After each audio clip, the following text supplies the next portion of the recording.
kita pada tajuk apa? Makan tak habis lagi kan? Allahu Akbar. Dah habis puasa dah kita pun. Puasa tambah lagi jamuan raya sekarang ni. Biarlah hari ni kita khatamkan ya. Muka surat berapa Satu. Yang last 46. Baik. Hari ini 46. Alhamdulillah Rabbil Alamin. Khairu ma uhikum bihi tahiyatul Islam wa tahiyatul Islam assalam. Assalamualaikum warahmatullahi wabarakatuh. إلى حضرة النبي المصطفى رسول الله صلى الله عليه وآله وصحبه وسلم وإلى كافة الأنبياء والمرسلين والملائكة المقربين وإلى آله الطيبين الطاهرين وأصحابه الأكرمين والتابعين وتابعيهم وإلى جميع أولياء الله الصالحين والشهداء والعلماء والفقهاء والمحدثين وإلى سائر مشايخنا ومشايخ مشايخنا وأهل أسانيدنا وسلسلاتنا وإلى أرواح أموات المسلمين وإخواننا الحاضرين والغائبين وخصوصا إلى روح الإمام الغزالي رحمه الله وإلى روح الإمام الحبيب عبد الله بن علي الحداد رحمه الله وإلى شيخنا الحبيب زين بن إبراهيم بن سميد حفظه الله وإلى صاحب هذا الكتاب الحبيب محمد أمين بن عيدروس الحسيني شيء لله لهم الفاتحة. أعوذ بالله من الشيطان الرجيم. الحمد لله رب العالمين الرحمن الرحيم مالك يوم الدين إياك نعبد وإياك نستعين اهدنا صراط الذين أنعمت عليهم غير المغضوب عليهم ولا الضالين آمين. بسم الله الرحمن الرحيم. الحمد لله رب العالمين والصلاة والسلام على أشرف الأنبياء والمرسلين وعلى آله وصحبه أجمعين. اللهم افتح علينا حكمتك وانشر علينا من خزائن رحمتك يا أرحم الراحمين. رب اشرح لنا صدورنا ويسر لنا أمورنا واحلل عقدة من ألسنتنا يفقه أقوالنا ولا حول ولا قوة إلا بالله العلي العظيم ولا حول ولا قوة إلا بالله العلي العظيم ولا حول ولا قوة إلا بالله العلي العظيم. اللهم انفعنا بما علمتنا وعلمنا ما ينفعنا وزدنا علما ورزقنا فهما. نسألك فهم النبيين وحفظ المرسلين وإلهام الملائكة المقربين واهدنا بهداية العارفين وانشر علينا من خزائن رحمتك يا أرحم الراحمين. وصلى الله على سيدنا محمد وعلى آله وصحبه أجمعين والحمد لله رب العالمين. نوينا التعلم والتعليم والتذكر والتذكير ونفع والانتفاع والإفادة والاستفادة والحث على التمسك بكتاب الله وسنة رسوله صلى الله عليه وآله وسلم ودعاء إلى الهدى والدلالات على الخير ابتغاء وجه الله ومرضاته وقربه وثوابه. Alhamdulillah dapat kita jumpa lagi selepas Ramadan dan Hari Raya sekarang ni. Syukur Allah bagi kesempatan kita berada di bulan Ramadan. Ini satu nikmat.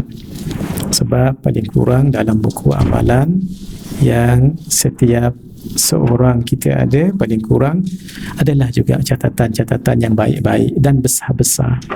Sebab satu amalan sunat di bulan Ramadan sama dengan satu yang wajib. Kalau satu yang wajib sama dengan 70 wajib. Kalau membaca Al-Quran itu satu ganjaran di bulan Ramadan, itu jadi satu yang wajib. Nah, kalau satu huruf di bulan yang lain ditambah-tambah lagi. Kalau sedekah pun macam tu juga. Jadi menuntut ilmu di bulan Ramadan, satu majlis ilmu tu digandakan jadi 70 majlis ilmu. Itu kalau dibuat di Dewan Sayyidatina Fatimah Az-Zahra. Kalau dibuat di Al-Masjidil Haram, darab lagi berapa? 100,000. Nah, itulah kelebihan-kelebihan yang jangan kita terlepas. Yang kedua, setiap kita berbuat amal, ingatkan 3 perkara. 1, kena ada niat. 2, niat yang baik-baik. 3, niat baik yang banyak. Ingat 3, apa pun kita lakukan supaya berbeza ganjaran pahala yang kita dapat. Sebab setiap niat itu dapat pahala. Contoh, hari ini kita dapat mesej, mungkin sehari 2 sebelum Kak Ajah Salwa mesej, insya-Allah hari ini ada kuliah. Terus niat. Niat, insya-Allah saya ada kesempatan, saya hadir. Itu bagus, niat yang baik. Yang kedua, apabila datang majlis ilmu, niat yang baik. Memang niat yang baik, tapi nak lagi satu lebih. Niat yang banyak. Yang baik tadi biar banyak. Contoh, datang majlis ilmu ini satu niat. Kerana Allah yang perintahkan, Nabi yang suruh, dapat pahala kat situ. Dua, ya Allah, saya menuntut ilmu ini supaya saya keluar daripada kejahilan, dapat 2 pahala. Ya Allah, saya nak tambah ilmu saya nak tahqiq ilmu saya. Belajar dah tapi nak lebih kepastian, lebih keyakinan. 3, ya Allah, saya nak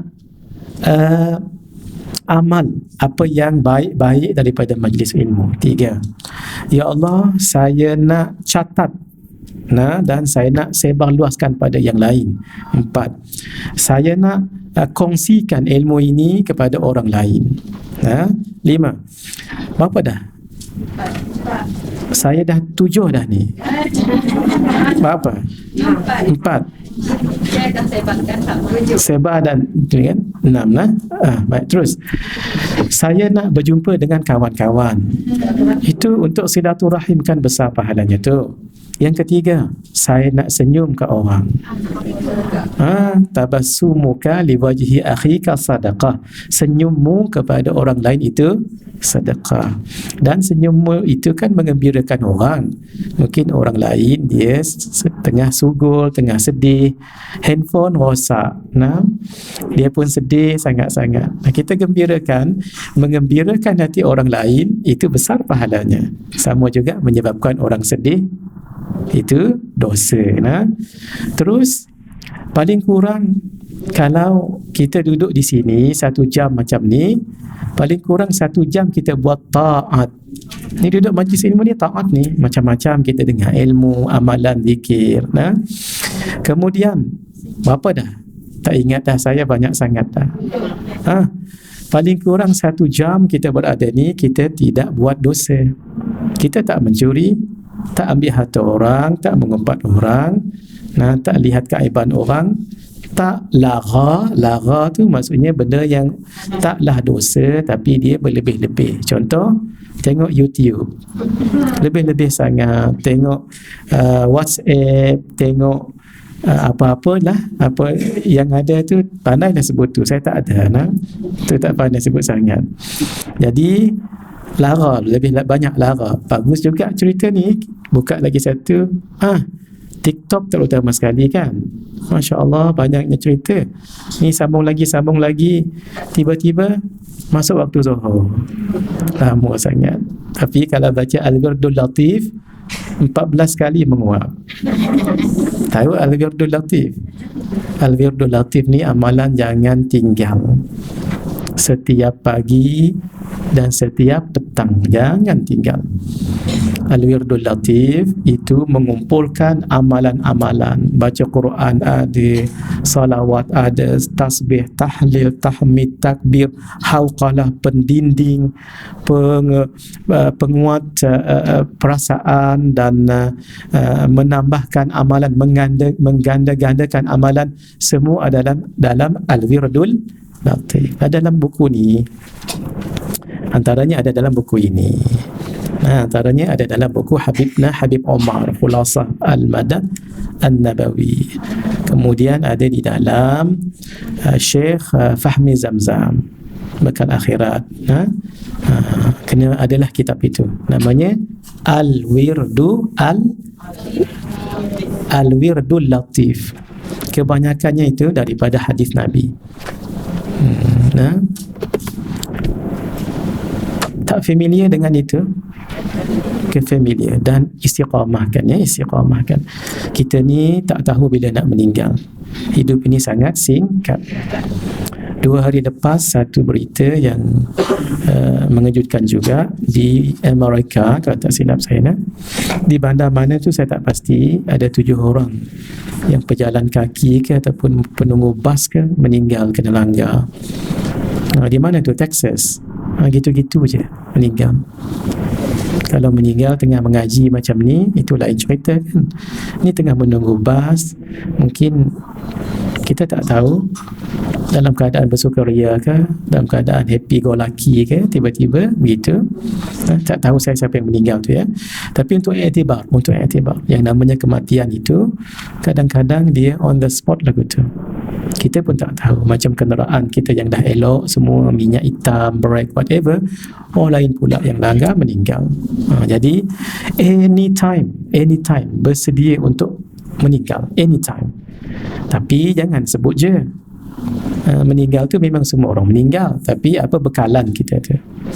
Dalam kubur 6 kaki bawah tanah tu memang nampak sempit. Tapi kalau orang yang beriman, sejauh mata memandang. Sejauh mana mata memandang? Duduk kat sini, kalau tak ada dinding tu, sejauh tu, ya Allah, maksudnya luas. Jadi kita nak biar hidup kita ini berguna, dan kalau dipanggil Allah, kita meninggal dalam husnul khatimah. Baik. Sebelum kita mula, saya suka juga apa yang disebutkan oleh seorang imam, namanya Imam Ibn Rajab Al-Hambali. Tadi cerita niat tadi kan, berapa tadi saya sebut? Banyak sangat. Kak Ajah tambah lagi 15. Makin banyak makin besar pahala, makin banyak pahala. Walaupun kita tak niat, walaupun kita tak lakukan.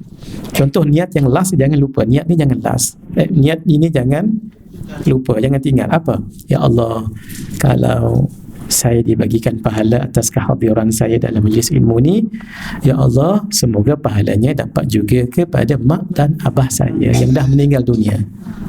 Dapat niat. Sebab itu ada satu hadis Nabi sebutkan, niyatul mu'min khairun min amalih. Niat orang yang beriman itu lebih baik daripada amalannya. Kenapa? Amalan bila dibuat baru dapat pahala, tak dibuat tak dapat pahala. Tapi niat saja dapat pahala. Man hamma bihasanatin, siapa yang niat saja untuk buat kebaikan, falam ya'malha, tapi dia tak buat pun, kutiba lahu indallah hasanatan kamilah, ditulis baginya satu kebaikan yang sempurna, walaupun tak buat lagi. Dapat mesej daripada Kak Ajah Salwa, niat nak hadir, dapat pahala dah. Datang hari ni hadir, 10 pahala. Banding dengan orang lain yang mungkin tak ada niat, sementara tunggu kawan, ada kelas hari ni, I nak join lah, dapat 1 pahala. Niat. Kita kan dulu waktu nak pergi solat, mak pesan, Along kalau jumpa kayu yang melintang jalan, buang, insyaAllah mak. Kalau jumpa orang buta, pimpin tangannya untuk pergi ke masjid, insyaAllah mak. Dan kalau jumpa orang tua whatever, tolong pimpin tangan pergi masjid, insyaAllah mak. Berapa dah tu? 3. Dia pergi masjid 3 tak jumpa. Apakah dapat pahala? Dapat, sebab dia kata insyaAllah mak tadi tu. Sebab itu penting sangat niat-niat yang baik ini. Ingat tak waktu di awal Ramadan kita niat berapa kali? 2 kali. Satu niat cara mazhab Syafi'i, nawaitu sauma, untuk kenangan, nawaitu sauma ghadin an adai fardhi syahri ramadhani hadhis sanati lillahi ta'ala. Ada juga yang baca nawaitu sauma ghadin an adai fardhi syahri ramadhana hadhi sanata lillahi ta'ala. Betul, dua-dua betul. Tapi yang lebih fasih yang saya baca tadi tu, ada sebabnya, bahasa Arab. Lalu imam kata, kita sekali lagi kita baca niat cara madhab Maliki, nawaitu sauma syahri ramadhani kullihi hadhihi sanah lillahi ta'ala. Saja aku puasa sepenuh-penuh bulan Ramadan pada tahun ini kerana Allah Ta'ala. Kenapa? 1, kalaulah terlupa mana-mana malam, maka kita boleh teruskan, sebab yang ni cover untuk malam yang lupa tu. 1. Yang kedua, orang yang telah berniat untuk puasa sepenuh-penuh Ramadan tiba-tiba meninggal, katalah 17 Ramadan, meninggal bulan Ramadan, bagus ya, maka dia dapat juga pahala sepenuh-penuh Ramadan walaupun dia tidak niat, walaupun dia tidak lakukan puasa itu. Penting tak niat? Penting. Karena itu jangan lupa niat dan banyak-banyakkan niat, ya. Bismillahirrahmanirrahim. Kita pada tajuk apa? Makan tak habis lagi kan? Allahu Akbar. Dah habis puasa dah kita pun. Puasa tambah lagi Jamal Raya sekarang ni. Biarlah hari ni kita khatamkan, ya. Muka surat berapa, Satu. Yang last 46. Baik. Hari ni 47. Bismillahirrahmanirrahim. Tidak makan di pasar kecuali jika terdapat udhur, contoh dalam keadaan bepergian. Bepergian maksudnya ini untuk orang jaga fiqh, orang yang jadi mufti ataupun alim ulama yang besar-besar tidak digalakkan makan dekat tempat yang open. Kenapa? Sebab kadang-kadang dia tengah makan dia gelak-gelak kan. Gelak tu tak salah, tapi dia tengok orang tu dia gelak sampai nampak nampak macam kurang sopan. Sebab itu kita kalau makan jangan serius sangat. Jangan cerita rukun haji walau tengah makan, bawa yang ringan-ringan je, cerita-cerita tentang kuih apa yang sedap contoh, ataupun sekarang kan musim harum manis, cerita harum manis. Jangan cerita ini sunat ba'd, ini sunat ba'd itu berasal dari perkataan ba'dun. Ba'dun adalah sebahagian, ia maksud sebahagian daripada fardu, maka dilakukan itu mendapat pahala, tinggal tidak berdosa tetapi tidak sempurna solat itu. Orang tengah makan tengok-tengok bila ajar ni jadi ustazah. Kita biar kita ikut rentak sesuai, walaupun kita orang paling alim, tapi janganlah majlis tu jadi serius, ketat je masjid, menunggu orang majlis ilmu. Biar santai-santai. Sebab itu santai-santai ketika makan dikatakan itu dari segi catatannya, dosa dan sebagainya, itu dimudah-mudahkan, disebutkan begitu. Sebab waktu makan memang kita nak santai-santai. Jadi tidak makan di pasar ini untuk orang yang maqam tinggi sebenarnya. Sebab kita ni ada dalam kaedah menyebut hasanatul abrar sayyiatul muqarrabin. Memang ada. Baik untuk orang biasa tapi tak baik untuk orang yang dekat pada Allah. Saya bagi contoh, ya. Dalam kitab disebutkan begini. Seorang mufti yang kotor bajunya ataupun terkena hujan, baju tu je lah yang dia ada, dia pun basuh baju tu dan dia sidaikan di tempat sidaian. Dia cuma ada baju pagoda. Tahu baju pagoda? Baju putih dalam tu. Dan dia ada seluar, mungkin seluar jin ke, seluar tak jin ke, yang dipakai oleh muda-mudi. Ketika itu dia dibenarkan untuk tidak solat Jumaat. Ketika itu, kalau hanya ada dua ini. Sebab takut nanti orang tengok macam-macam lah pandangan orang. Itu namanya hasanatul abrar, baik untuk orang kebanyakan, tapi untuk mufti pakai baju pagoda, tak ada kopiah, tak ada apa, pakai pula seluar yang muda-muda ni pakai, jadi nampak pelik ketika itu. Kalaulah solat berjamaah umpamanya, dibolehkan beliau sembahyang dekat rumah supaya jangan pelik dilihat oleh orang lain. Sama juga dengan contoh-contoh lain, makan pun sama juga, makan. Karena itu hakim, mufti dan sebagainya bukan sahaja melihat apa yang dimakan, dengan siapa dia makan, tapi di mana dia makan. Sebab itu ada sebahagian guru kami tak makan di RNR. Beliau nak beli makan dalam kereta. Tapi ada yang lain makan juga, termasuk saya. Jadi kita kurang sikit lah kalau guru-guru tu kita nak. Jadi di sini lagi jangan tuan-tuan pula tak makan di pasar lagi. Ni tidak makan di pasar kecuali jika uzur sebolehnya. Nah, kalau boleh makan tempat yang tertutup tu tak mengapalah. Tapi kalau dah lapang sangat, suami kita pun ajak duduk sekali. Nah, janganlah bawa buku ni kata tak boleh ni. Satu cerita lagi nanti. Nah, mesti berhikmah. Jika seseorang makan bersama orang yang terkena penyakit, maka dianjurkan baginya untuk membaca doa yang telah diriwayatkan daripada hadis ini. Hadis berikut ini.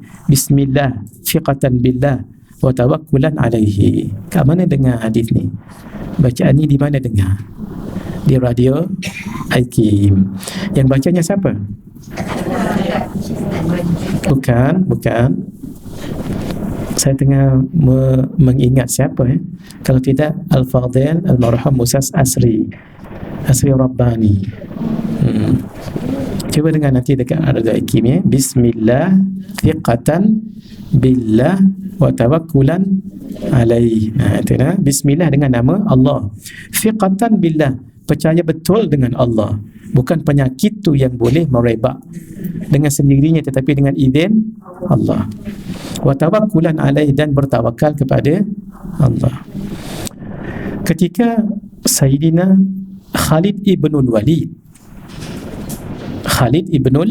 Walid, sebab itu kita tak boleh buruk sangka dengan orang. Mungkin sekarang tak baik, tapi siapa tahu akan datang. Sayyidina Khalid ibnul Walid, bapa beliau Al-Walid bin Al-Mughirah, seorang yang sangat memusuhi Nabi. Apakah kalau bapaknya memusuhi Nabi, keturunannya begitu juga? Tak semestinya. Buktinya tadi Sayyidina Khalid, bapa beliau nama Al-Walid. Al-Walid itu musuh Islam, Al-Walid ibnul Mughirah. Tetapi lihatlah, tak semestinya kalau bapa dia memusuhi, anak pun begitu. Malah walaupun Sayyidina Khalid ibnul Walid itu memang asalnya bukan Islam, asalnya tu, tetapi akhirnya menjadi Saifullah Al-Maslul, pedang Allah yang terhunus, kerana keberanian beliau. Nah, satu hari ketika dah masuk Islam, lama dah, orang cabar,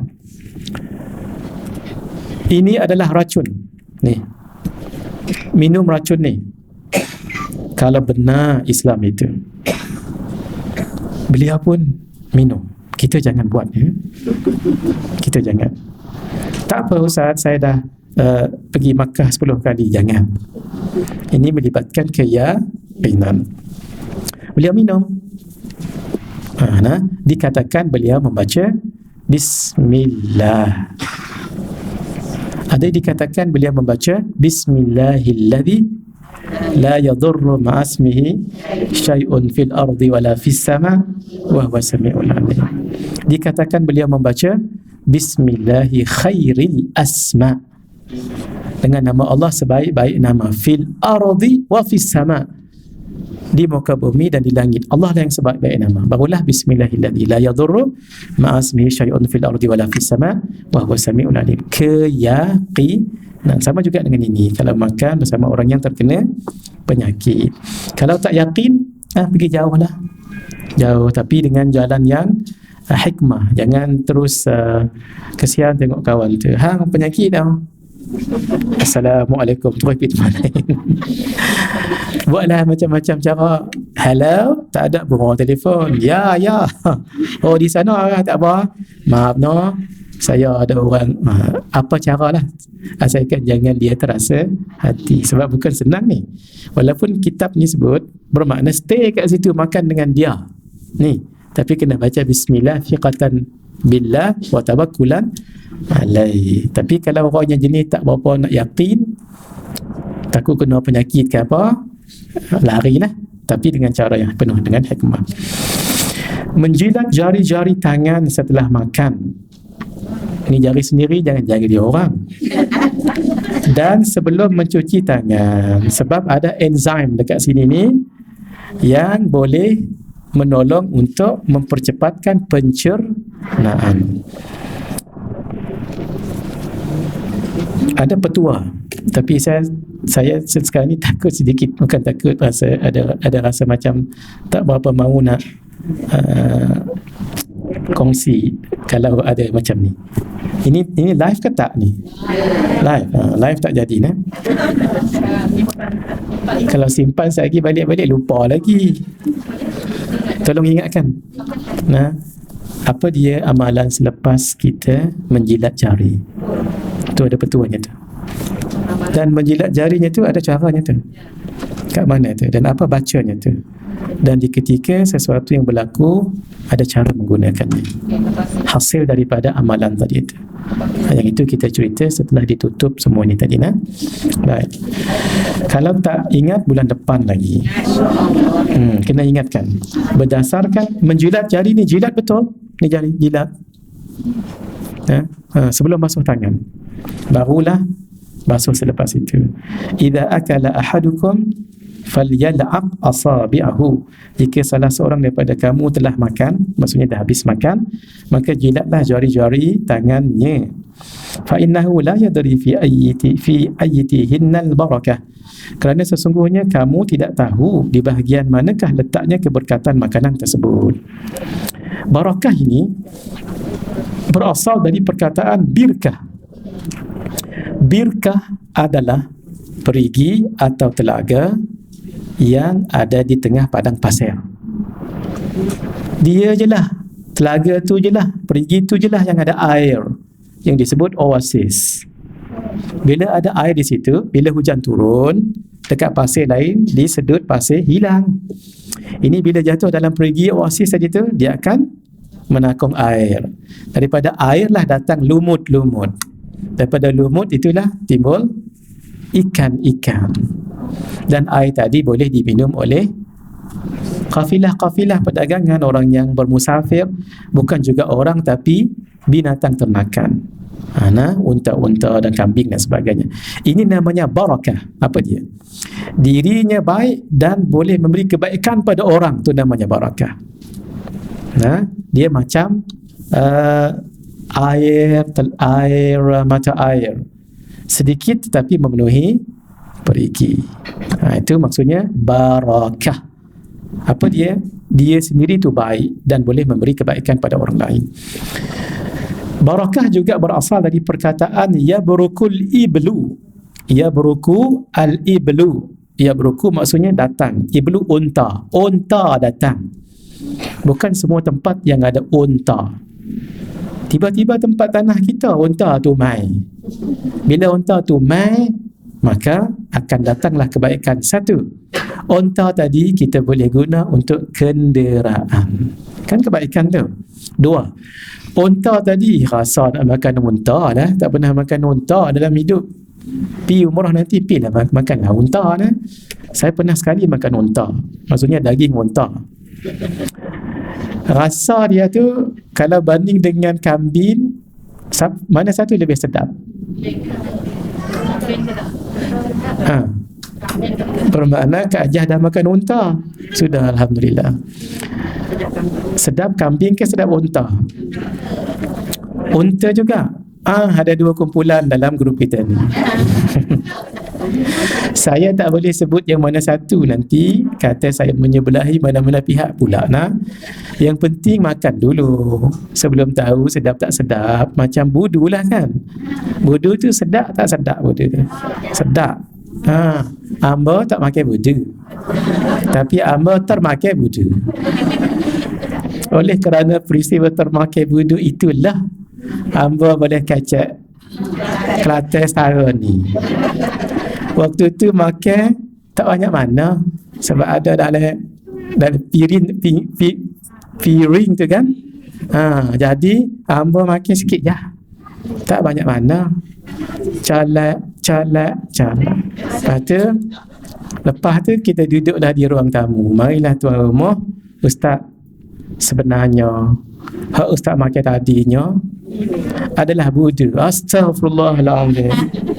Dah masuk dalam perut, maka bolehlah kecek Kelantan kerana peristiwa hak tadinya. Cuba bayangkan kalau hamba makan sebatang budu. tadinya abang makan hak colek je. Kan? Boleh kecek setahun ni nyo.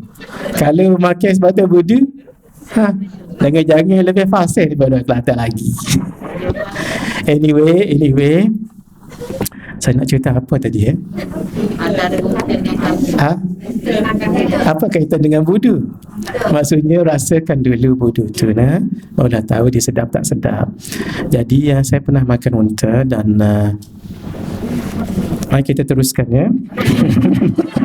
Saya tak mahu nak sebut mana satu yang sedap. Cuma ada satu hukum di situ. Siapa yang dah berwuduk lalu dia makan unta, maka hendaklah dia sunat wuduk balik. Sebab dalam mazhab Hambali sahaja, siapa yang berwuduk makan unta batal wuduknya. Tapi mazhab Syafi'i sunatlah. Nak bagi tahu tu je, nanti kalau pergi umrah haji tahun ni, kalau makan unta dah berwuduk dah, sunat wuduk lagi. Tak berwuduk pun tak apa juga. Itu hukum untuk orang yang makan unta. Bismillahirrahmanirrahim. Apa yang saya nak sebut tadi unta tadi tu? Barakah. Dan kalau tak jadi tunggangan pun boleh jadi makan dan boleh kongsi ramai yang makan unta tu sebab dia besar. Itu namanya barakah. Sama juga kalau kita usap ni, kita tak tahu kat mana satu yang barakah. Memang ada petua ya, especially kalau orang yang sakit pinggang, sakit kaki. Satu lagi kalau orang yang bertemu dengan anjing dan lebah. Dia ada antara petua ulama untuk orang yang beramal macam tadi tu. Yang itu nanti pukul berapa? Pukul berapa kita berhenti kat ajar? 11.30. Baik. Pukul 11.30 saya lajakkan sikit lah kerana tadi lambat sedikit ya. Baik, berdasarkan hadis Nabi sallallahu alaihi teruskan dulu sudah ya. Berdasarkan hadis Nabi sallallahu alaihi wasallam, "Idza akala ahadukum," jika salah seorang kamu telah makan, "fala yamsah yadahu bil mindil," maka janganlah mengusap tangannya pada mindil. Ni asalnya apa tu? Sapu tangan. Asalnya mindil tu sapu tangan, tapi boleh juga diletak sini tisu. Hatta yal'aqaha aw yul'iqaha, sehinggalah dia menjilatnya terlebih dahulu atau diemutkan kepada orang lain. Yuqilaha, kalau yaqalaha dia menjilat, ataupun yul'iqaha diemutkan kepada yang lain, kepada orang lain. Apa maksudnya ni? Nak kata orang lain yang menghisap? Bukan kan? Jilat orang lain tu dia siapa yang sanggup? Kalau kita insya-Allah, kalau kita dengan tangan mak kita, tangan ayah kita kan, tangan guru kita kan, insya-Allah. Barangkali begitu maksud dia. Maksudnya jangan ni dulu. Jadi ni dulu satu petua juga saya belajar dengan Syekh Nuruddin ya. Kalau kita makan kambing, maka kita usap dulu. Ada cara usapnya tu nanti saya akan tunjuk. Kemudian jangan dibasuh dulu, ambil tisu. Ulas, usap dulu, kan dah jadi bersih. Supaya kita nak celup tangan orang kampung dulu kan letak air dalam mangkuk kan. Kalau kita celup tangan tu airnya jadi bersih. Jadi jangan terus celup, nanti kuning habis tu. Ada 10 orang lagi nak guna ni. Kan? Tak pun kita ambil air dalam pinggan tu, dalam mangkuk tu, kita ambil dan kita tuang kat tangan kita ni, ambil pinggan yang telah kita guna tadi untuk salut air yang jatuh tu. Sebab kita nak guna air tu biar diguna orang lain pula. Yang kedua, kalau makan kambing kan dia jadi minyak-minyak tu, kita buat lemak dulu, gitu. Kadang-kadang sampai bersih. Kadang-kadang tak tahu ni basuh ke belum ni. Cium, masih lagi kuzi. Jadi maksudnya belum basuh lagi. Qauluhu hatta yal'aqha. Ini ada ni ya. Makna diemutkan kepada orang lain dalam hadis di atas, saya baca yang ni saja, yang Melayu saja, iaitu jari tangannya diemutkan kepada golongan yang tidak merasa gerah. Gerah maksudnya jijik, tak merasa geli dengan hal tersebut, seperti isteri, anak, budak. Budak ni maksudnya hamba, bukan budak-budak muntah dia nanti. Begitu juga kepada murid, jika dia yakin ingin mencari keberkahan daripada gurunya, boleh. So jilid, silakan. Isteri pun itu tanda tu, Masya Allah tu. Ini nak tunjuknya ada orang buat macam ni. Kalau kita macam tak biasa, tak pernah buat lah tu. Bolehlah buat kat rumah. Dan nak tunjuknya, kalau ada orang buat begini, ada kitab, ada buku yang sebut begitu. Jadi tak perlu kita nak rasa jijik, sebab orang tu tahu, orang tu dia dah lama dengan isterinya, dengan suaminya, memang sangat serasi. Cara yang paling utama dalam mengemut sisa makanan adalah dimulai daripada jari tengah, kemudian telunjuk, kemudian ibu jari. Ini sedikit berbeza apa yang saya belajar. Maksudnya apa petua yang saya dapat. Tapi ini kan dapat ilmu baru. Jadi yang paling utama tadi adalah tengah, kemudian telunjuk, kemudian ibu jari. Ni gini. Sebab Nabi makan 3 jari. Tu yang tadi tengah tu, Nabi makan 3 jari. 1, 2, 3, kita 5. Campur lagi 10. Tu dia kita kan. Berdasarkan hadis an Ka'b bin Ujrah radhiyallahu ta'ala anhu qala, daripada sahabat iaitu Ka'ab bin Ujrah mengatakan, ra'aitu Rasulullah sallallahu alaihi wasallam ya'kulu bi asabihi thalath qabla an yamsahaha bil ibham wallati taliha wal wusta. Aku melihat Rasulullah sallallahu alaihi wasallam makan dengan menggunakan 3 jari ni, 3 jari ni. 3 jari yang dimaksudkan iaitu jari ibu, dan yang di sampingnya telunjuk, ni telunjuk, dan di sampingnya tengah. Thumma ra'aitu yal'aqu asabi'ahu thalath.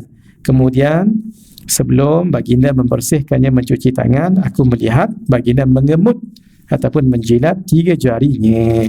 Masya Allah. Terlebih dahulu ya. Fayal'aqul wusta, yang dimulai dengan tengah, thumma allati taliha, kemudian jari selepas tengah tu apa? Selepas tengah telunjuk. Thumma al-ibham, iaitu jari ibham. Baik.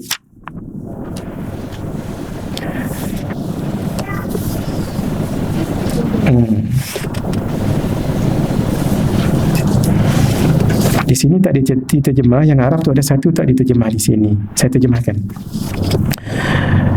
Qauluhu, yang disebutkan dengan qabla ayyam sahaha, sebelum Nabi membasuhnya. Apa maksud ini? Ai bil mindil atau bil mandil, iaitu dengan tisu atau dengan sapu tangan. Qabla al-la'qi, sebelum dia menjilat, kama huwa adatul jababirah, itu seperti adat orang-orang yang sombong. Dia sombong, dia tak mahu makan jilat-jilat ni, dia macam rasa jijik dan sebagainya. Dan kalau kita puasa, sama ada puasa Ramadan ataupun puasa sunat sekarang 6 hari bulan Syawal ya, kalau kita minum buka puasa ni, kan mulut kita tak sedap bau. Sebahagian orang minum air ni, dia tak minum, dia buang. Kita dia bukan kumur, dia buang sebab dia rasa bau busuk. Itu hukumnya makruh. Sebab siapa yang suruh kita tak menggosok gigi tu? Allah. Bau tu di sisi manusia memanglah tak sedap, di sisi Allah lebih harum daripada. Tapi jangan dia menghembus waktu berpuasa. Nanti kenapa ni kan lebih harum daripada kasturi. Itu di sisi Allah. Kalau kita jangan. Jadi ada setengah orang minum air yang pertama ketika buka puasa tu, minum tu dia buang, tu hukumnya makruh. Sebab ada khasiatnya tu. Minum je lah apa yang nak digeli. Itu kan mulut kita sendiri, bukan mulut suami. Jadi kalau orang suami kan kita cinta. Cinta tak suami? Memanglah cinta, tapi dalam bab ayat liaq, dalam bab tu kan ada ni. Baik ya. Apa hikmah? Adapun hikmah dimulai dari jari tengah terlebih dahulu, iaitu kerana sisa makanan banyak menempel di jari tengah. Memang betul lah, dia besar kan, paling besar. Kerana jari tengah merupakan jari yang paling panjang di antara keseluruhan jari. Biar kita makan tu dulu, biar kita hisap dulu, baru di tepi-tepinya. Jadi kalau kita makan 3 jari, Kak Ajah makan 3 jari ke 10? 5. 5 kan? Kalau 3 kita tahulah tadi, tengah, ni kan. Tapi kalau macam ni, tu yang sebahagian ulama bagi petua. Petua itulah yang akan kita sebut kemudian, ya. Jika khawatir makanan yang ada yang akan dimakan dapat membahayakan, maka dianjurkan untuk membaca surah Quraisy 1 kali. Dalam kitab disebut Kaifa Takunu Ghaniyan. Bagus nama kitab ni. Kaifa, bagaimana. Takunu, kamu nak jadi. Ghaniyan, orang kaya. Bagus kitab ni lah. Sebab dia ada kaitan dengan kesihatan. Kalau kesihatan tak baik, kita buat bisnes pun tak berapa nak seronok kan. Ni dijelaskan suratu Quraisyin man qara'aha ala mat'umin, barang siapa yang membaca surah Quraisy pada suatu makanan, adhaballahu madarratahu, maka Allah akan menghilangkan bahayanya. Kan kadang setengah orang tak boleh makan kambing, maka bacalah dulu surah Quraisy, kemudian baca bismillahilladzi la yadurru ma'asmihi syai'un fil ardi wala fis sama' wa huwas samiul alim. Ini petua namanya, ya. Jadi bacalah surah Quraisy. Hafal semua surah Quraisy. Bismillahirrahmanirrahim. Li'ila ya Quraisy ila fihim tasyita'i was-sayf falyabudu dzal bait alladzi at'amahum wa amanahum. Ada petua juga. Takut-takut makanan tu ada orang letak barang yang tak elok. Yang itu semua lepas pengajian ni, nah. Semua setelah ditutup. Berapa dah ni? 2 dah. Baik, bismillahirrahmanirrahim. Mengambil makanan yang jatuh sekiranya, kemudian memakannya sekitarnya, sekitar tempat kita ni. Kemudian memakannya selama makanan tersebut adalah miliknya dan masih bersih, juga layak dimakan. Berdasarkan sabda Rasulullah sallallahu alaihi wasallam, man akala ma saqata, sesiapa yang makan makanan yang telah jatuh, sarafallahu anhul junun wal judam wal baras. Masya Allah. Itu yang kita baca waktu COVID-19 kan. Ini, maka Allah akan menjauhkannya daripada penyakit gila, kusta dan sopak. Masya Allah. Sopak dengan kusta ni lebih kurang penyakit kulit. Kulit yang berbintik-bintik, yang kulitnya dagingnya tidak kuat, kadang-kadang boleh tanggal. Itu penyakit kusta tu. Wa an waladihi wa waladi waladihi ila rabi'i ahli baitihi. Masya Allah. Dan penyakit tersebut juga akan dijauhkan dari anaknya. Anaknya pun selamat. Anak dari anaknya siapa? Cucu. Anak daripada anaknya cucu. Sampai 4 keturunan daripada keluarganya. Masya Allah. Berkat apa tadi tu? Berkat makan makanan yang jatuh. Jangan dicari makanan tu di kedai orang, R&R.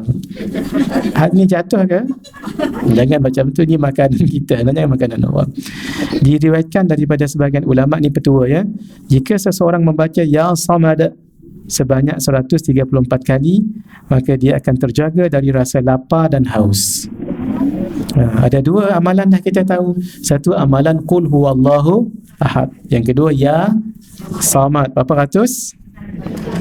134.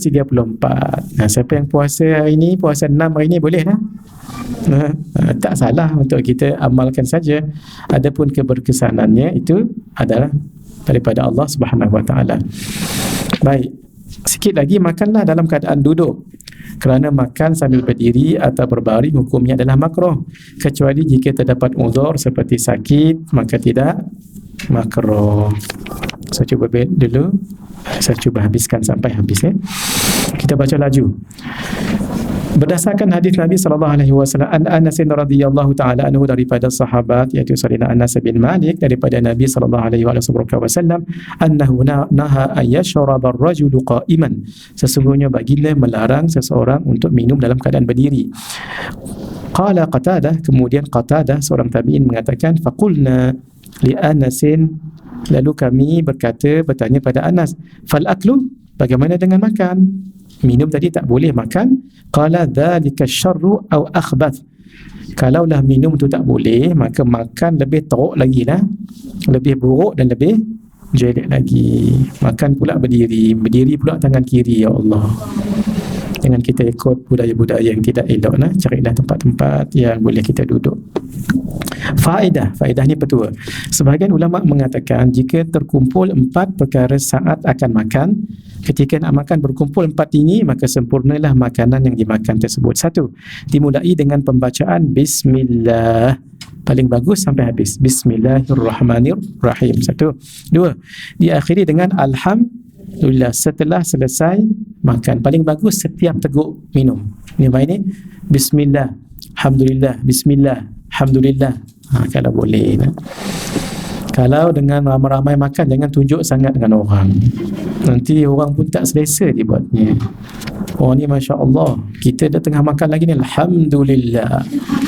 Macam signal berhentilah lah. Kita nak makan banyak lagi ni. Dalam hati je lah. Saya tengok Syekh Nuruddin begitu. Kalau saya makan dengan beliau satu talam, beliau tak diam, biar bersembang. Kalau diam tu nampak jadi dal je. Sepanjang makan tu sengap je, senyapnya. Takut nanti dia kena bersembang sikit. Kalau boleh jangan makan 2 orang, paling kurang 3 orang. Sebab adalah orang sedap sikit bercakap, dia yang jadi banyak cakap tu. Kita pun Masya Allah, padan lah tu. Kalau sengap dia tak ada apa, serius dia makan. Nampak tak syok lah. Kalau beliau Syekh Nuruddin tengah makan, ditanya orang agama, beliau akan jawab dulu. Nak makan lagi, beliau akan baca Bismillah. Gitu. Dia terputus tadi dengan cakap tadi Bismillah. Gitu. Makan secara bersama-sama. Nabi Ibrahim di antara Nabi yang kalau makan tak makan seorang-seorang, makan berjamaah sehingga cari orang untuk makan. Kita message lah, tak payah cari. Saya nak makan lamb chop ni, you nak tak? Beli sendiri. Saja-saja makan kawan-kawan ya, gurau-gurau. Jangan suria sangat. Lebih baik makan ramai-ramai sama-sama. Makan makanan tersebut didapatkan daripada harta yang halal. Tapi kalau orang bagi, jangan tanya banyak. Orang bagi contohnya bagi cream apa? Yang telung tu caramel. Jangan tanya kat mana beli telur. Santan beli kat mana? Selagi orang tak bagi dah kat kita. Jadi sekadarnya. Basuh tak basuh telur tu? Faedah yang kedua, di antara doa Al-Habib Ahmad bin Muhammad Al-Muhdar, akan dipermudahkan untuk mendapatkan makanan di pagi hari, siang dan juga malam hari. Senang dapat makanan dan dapat selalu memiliki uang. Ini banyak petua ini kan. Tadi jangan lupa apa tadi? Ya Samad 134 kali. Itu dicatatnya. Yang kedua, baca apa? Baca untuk rezeki. Yang ini lah, baca yang ini. Dan selalu dapat uang, dapat duit dan ilmu. Ya Rabbi hayyi lana minkal asha wal ghada ma'as sabuh alladhi fihi lana madada ma'ad darahimi la tuhsa laha adada ma'al ulumi allati turwa laha sanada. Ini tak ada terjemah ya, saya terjemahkan. Ya Rabb, wahai Allah, hayyi lana, bagilah pada kami, minkal asya wal ghada, supaya kami dapat asya. Asya ni makan pada waktu malam, dinner. Kalau ghada tu lunch, ghada tu lunch. Maksudnya, ya Allah, daripada makan kami itu, bagikan kami makan. Nah, oh tak ada, nanti beli yang ini lah Kak Ajah. Sebab yang tu tak ada. Sebab yang ini memang guru saya buat baru. Yang ini. Siapa yang ada buku lama tu, bersabar, nah, dan tukar yang baru. Yang baru ni berapa ringgit ni? Itu Kak Ajah. Tak ada stok dah. Sabarlah banyak-banyak ya. Siapa yang ada buku ni beruntunglah. Ni kalau pun harganya 50 ataupun berapa, tak ternilai dengan dalamnya ni. Nah, dan tak semua orang boleh mengajar ni di Malaysia yang saya tahu. Ya. Ini berapa tak ingat saya. 50 ni 60 tak apa. 60 apa sangat. Ini ni berapa keturunan ni sampai hari kiamat ni. Jangan dicuri orang sudah. Kalau orang tu curi dan dia insaf, dapat pahala kita. Dan dia pun ajar pada keturunannya, dapat juga pahala kita. Tak rugi beli buku agama ya. Jangan berkira-kira sangat. Sebab saya tahu, sebab saya menulis juga. Bukan senang ni. Nak tulis ni, kami dipertanggungjawabkan sampai akhirat. Sebab itu kami tidak akan menulis kecuali benda yang memang betul dan ada dalam kitab ulama. Walaupun mungkin kita rasa tak pernah dengar, memang kita tak selalu baca. Ini Syekh ini, beliau berguru dengan Habib Zain, guru kami ni. Dan Habib Zain itu orang yang sangat alim. Untung dapat belajar, dapat sanad lagi, dapat amal lagi. Ini bukan senang ni amal ni. Apa yang guru kita ajar, usahakan amal untuk dapat keberkatan. Baik, antara doa tadi sudah, kita sambung yang kedua. Ma'as subuhil ladzi fihi lana madada. Dengan sesuatu yang awal yang ada padanya madada. Madad ni adalah pemberian. Ma'ad darahim. Darahim ni maksudnya duit-duit. La tuhsa, yang tidak terkira padanya, yang kalau nak dikira laha adada, ma'al ulum, dan juga ilmu-ilmu yang diriwayatkan yang bersanad-sanad. Apa dia tu? Kalau kita makan baca ni, mudah-mudahan dapatlah kita makanan pagi, siang dan malam, dapat juga duit dan dapat juga ilmu. Jangan lupalah baca doa-doa untuk mudah rezeki kita berjalan. Antara satu amalan dulu saya pernah ajak kat sini, setiap pagi baca ayat 1000 dinar. Wa man yattaqillaha yaj'al lahu wa yarzuqhu min haitsu la yahtasib wa man yatawakkal 'ala Allahi fa huwa innallaha balighu qad ja'ala Allahu likulli syai'in. Kemudian baca 7 kali. Allahu tariqi, tadi 7 kali. Kemudian Allahu tariqi, Ar-Rahmanu Rafiqi, Ar-Rahimu Yahrusuni min kulli syai'in yalmisuni. Ada dalam buku warna biru tu, buku amalan orang saleh, warna biru, buku yang kecil warna biru tu, ada dalam tu. Saya dalam 4-5 hari lepas difahamkan buku biru tu sudah sampai ke 100,000 naskah. Buku yang kecil tu ada bawa tak? Buku nipis tu. Yang kecil warna biru tu Kak Ajah, nipis. Yang itu, Masya Allah, simpan lagi Kak Ajah. Baca ke tidak? Insya Allah baca. Saya tahu beliau baca saja je. Insya Allah buku ni akan jadi tebal. Buku ni jadi tebal. Saya diminta beberapa orang untuk menambahkan lagi amalan dalam tu, dan dia akan jadi lebih tebal daripada buku tu. Dan buku yang kecil tu sudah tercetak 100,000 naskah. Alhamdulillah. Sampai ke Makkah tu, pernah saya i'tikaf di Al-Masjid Al-Haram. Tiba-tiba saya tengok ada orang pegang buku biru. Saya pun perasan sebab ada gambar kat belakang tu. Ada tak gambar tu Kak Aisyah? Orang itu. Jadi saya pun tengok, macam kenal. Terus saya ambil ridak ni, saya buat gini, dan saya ambil cermin mata hitam. Saya kalau di Makkah Madinah, saya bawa cermin mata hitam ni.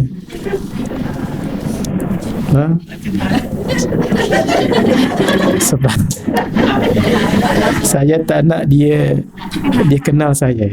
Saya tak kenal. Pernah berlaku di Singapura. Saya dijemput di Singapura. Saya solat di tempat seorang yang duduk atas kerusi. kuliah, itu kuliah saya malam tu, tak ingat di masjid mana tu. Kemudian bila berwirid dah nak ceramah, orang tu dia buka buku amalan orang, bukan amalan selepas solat. Saya tengok dah lunyai buku dia. Memang kuat betul amalan orang tu. Tadi kan amalan selepas solat, ini amalan orang saleh. Ada satu lagi amalan selepas solat. Saya tengok dah lunyai dia tu. Saya perasan dia macam,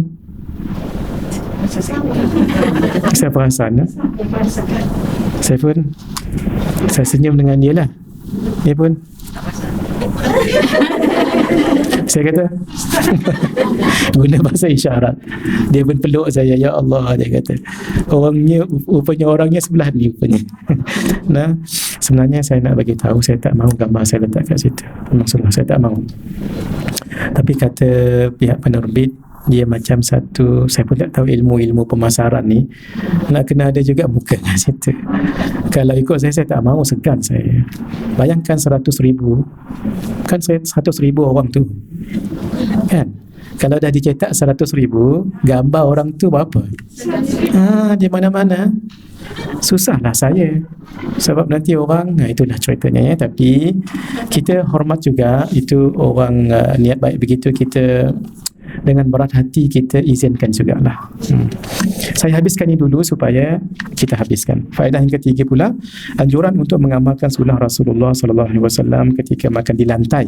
Bentuk gambar posisi duduk di atas lantai tatkala makan, iaitu tengok tuan guru kita ni bersungguh-sungguh sampai letak gambar kat sini untuk kita faham dan tahu ya. Duduk dengan cara bertumpu pada kedua lutut dan kedua punggung kakinya, macam ni. Yang kedua, duduk dengan cara menegakkan kaki kanannya dan duduk di atas kaki kirinya. Ini siapa yang selalu buat ni? Orang tua dulu-dulu dan jamaah tabligh. Jamaah tabligh gitu nah. Baik, Imam Al-Ghazali dalam kitabnya Ihya Ulumuddin menjelaskan, saya baca yang Melayu, hendaklah seseorang memperbaiki cara duduknya tatkala makan dari permulaan duduknya dan tetaplah pada posisi demikian sampai selesai makan, jangan gerak-gerak kecuali kaki dah penat. Adapun Rasulullah SAW, maka cara baginda duduk ketika makan iaitu baginda duduk dengan cara bertumpu pada kedua lutut dan kedua punggung kakinya. Dan tahu tak caranya tu? Saya nak tunjuk nanti, takut saya rebah lagi. Dia duduk atas lutut tu atas tumit tu. Dan yang ini, yang pertama tadi tu, yang pertama tu. Itu maksudnya tu, duduk pada kedua lutut dan kedua punggung kakinya. Itu cara yang pertama tu. Nabi makan macam tu. Ada kalanya baginda duduk dengan cara menegakkan kaki kanannya dan duduk di atas kaki kirinya. Gambar nombor 2. Yang ketiga, duduk dengan cara tawarruk, iaitu duduk di atas punggung dan mengeluarkan kaki kiri di bawah kaki kanan sebagaimana duduk tasyahud akhir macam tadi dalam kitab Al-Mawahib Al-Ladunniyah karangan Al-Imam Al-Qastallani. Ni ada terjemah tak? Tak ada. Saya terjemahkan. Qala Ibnul Qayyim, disebut oleh Ibnul Qayyim, wa yudhkaru anhu, dan disebutkan daripada Nabi SAW, annahu kana yajlisu lil akli mutawarrika ala rukbatai. Adalah Nabi duduk makan cara duduk tawarruk tadi atas kedua rukbatai. Maksudnya kedua buku lalinya, duduk tawarruk itulah itu. Wa yada'u batna qadamihi al-yusra, lalu baginda pun meletakkan perut kakinya yang kiri tawadu'an lillah, secara duduk tawadhu', wa adaban baina yadayhi, dan secara adab. Memang ada salah seorang ulama, saya tak ingat nama beliau, di Yaman. Beliau kalau duduk tak nak duduk di kerusi, dan kalau duduk bukan duduk iftirash, bukan duduk bersila, bukan duduk tawarruk, tapi duduk tawarruk, duduk kita sepanjang-panjang duduk macam tu. Duduk orang yang tawarruk ni duduk tawaduk. Dia nak tawaduk. Tapi jangan pula orang yang tak duduk macam tu, orang itu orang yang tak tawaduk, tidak pula ya. Tak semestinya sesuatu tu dia kena lawan jadi begitu pula. Macam tuan-tuan duduk macam ni. Kalau macam tu tak kira tawaduk lah. Kalau duduk atas ni lagi tak tawaduk. Tidak begitu kita lihat kesesuaian. Tapi kalau orang selalu duduk tawaduk, duduk tawaruk tu duduk tawaduk, orang tu duduk sangat tawaduk. Wa hadhihi al-hay'ah, ini adalah keadaan anfa'u hay'atil akli wa afdaluha, sebaik-baik cara duduk dan seafdalnya. Li'anna al-a'dha, kerana anggota-anggota kulluha takunu ala wad'iha at-tabi'i, kerana setiap anggota itu akan berada pada keadaannya yang tabiat, yang begitu asalnya, alladhi khalaqahu Allahu alaihi, yang Allah jadikan ia padanya. Baik, saya ingat muka surat 156 kita tanda, kita akan sambung tahun depan, bulan depan dengan izin Allah. Baik, saya nak kongsikan amalan yang kita sebutkan tadi. Berhenti kat sini dulu. Yang ikut kami secara live, mohon maaf kami berhenti kat sini. Hadza wa billahi taufiq wal hidayah. Wassalamualaikum warahmatullahi wabarakatuh.